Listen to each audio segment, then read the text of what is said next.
Yeah,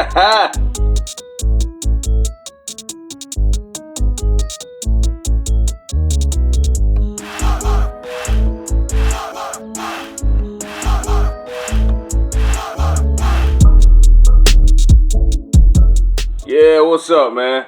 Today on the Independent Grind, overtime, where we talk about random things, and this goes with the Independent Grind. We talking about Tyler Perry and the opening of his massive major motion picture studio. He bought the land back in, I think it was 2015, and this place got 12 sound stages.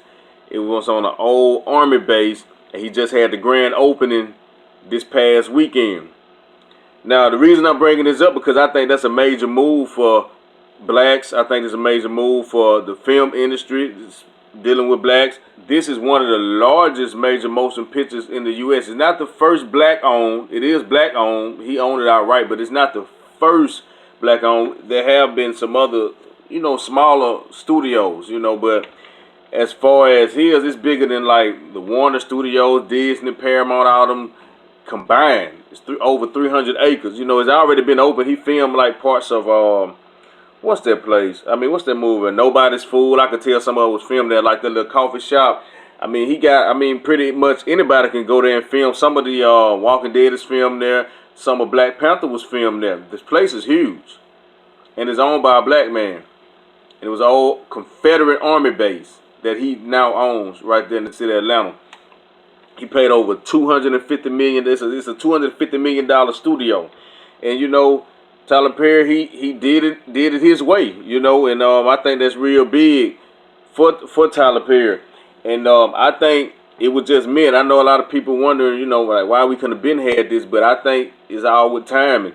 A lot of people was getting paid a lot of money for films, but a lot of the money wasn't going back in the pot, saying, okay, I'm about to own my studio after I, get so much money, but he's the one that did it. He was the type of person that gives back. And he's revived a lot of people's careers. Like the lady from In Heat of the Night, Crystal Fox. The guy from, what's the Bo and Luke? Dang, I'm tripping. Dukes of Hazzard. He played on the Half and Half Nots. He brought back Lil Rudy career from the Cosby Show. Keisha Knight Pullum brought her back. And just gave a lot of opportunities to a lot of black actors that wouldn't have had those opportunities trying to get in Hollywood, beat down Hollywood doors, saying the Oscars is so white. Forget the Oscars, man. Tyler Perry has made it where he can hire a lot of black people. He can hire who he wants. He can get people jobs. And you have opportunities. Some people came straight out the street auditions and got little roles. And then, even behind the scenes. But what's so special about this place is really black people helped build the studio. Black people the ones that went to Tyler Perry plays, bought the tickets. I'm not saying no white people went, but majority of his plays, black people was in the audience. Black people was buying the movies or buying the DVDs at the movies. Because I got a few Tyler Perry movies. Because I'm really inspired by Tyler Perry. Some of my favorite movies from him is like Daddy's Little Girl. That was a good movie. The Family That Prays, that was a well-written movie.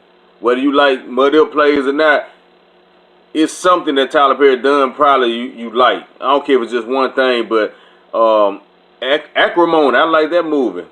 That was a good movie. Came out maybe a couple years ago now, man. But yeah, this is one of the biggest major motion picture studios, and he didn't wait for Hollywood to give him the okay. He did it his way and said, you know what, I'm going to build my own studio. The first one was back in like 07. He had a studio. It's a lot smaller than what this one is, but this one is huge. Just like the people out there in Hollywood, but it's right there in Atlanta, man. And I'm just proud of Tyler Perry, man. And then he giving like saying opportunities, them sound stages. He dedicated to different people like Spike Lee, Halle Berry, Cicely Tyson, Sidney Poitier, and a few more people.